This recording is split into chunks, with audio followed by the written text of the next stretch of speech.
Everybody eventually dies, and it can be kind of scary, especially since no one really knows what happens. There are a lot of stories from all over the world of people who say they have died and then they came back and they have stories to tell. Many books have been written on this subject, which has been called near-death experiences. It doesn't matter if you're religious or not, what your culture is, or how you were raised. None of that matters. All of these stories seems to follow a very similar path. First, when people die, there's this feeling of detachment. Some people say there's a popping sound, or all of a sudden they find themselves in the corner of a room looking down at their body. They feel weightless and like they can move wherever they want. And what's really interesting about this is the people who have died are able to remember things they saw during this time accurately, things that they wouldn't have been able to know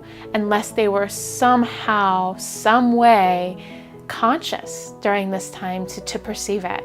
And doctors are baffled by this. These people also claim to be completely happy, like nothing is wrong. There is no fear, no anxiety, no more pain, that it's just indescribably beautiful. The smell of flowers is a very common experience, and beautiful music that you can't really hear on Earth, and also colors, indescribable colors that do not exist on Earth. The next thing that often happens is there's figures that come to meet these people when they die.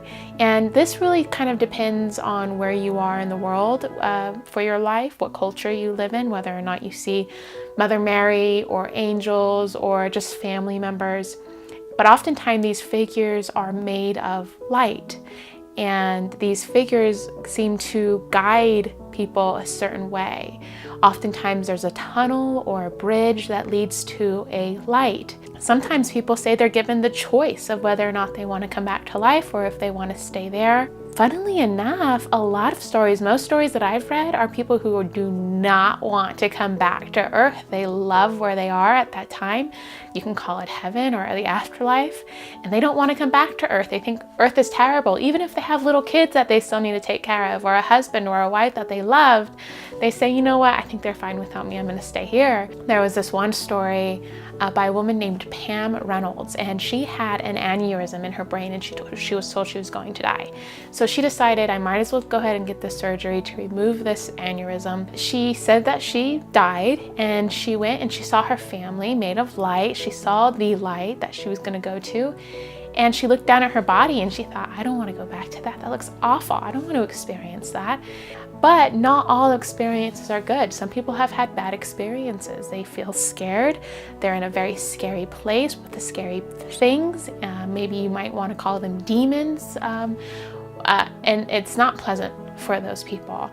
And the one thing they all have in common is that when they come back from these experiences, they're completely changed. They respect life more, they live more fully, they love more fully, and they are no longer afraid of death.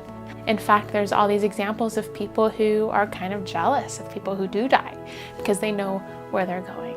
Stories of life after death are so common. They're all over the world, and they've been told for thousands of years.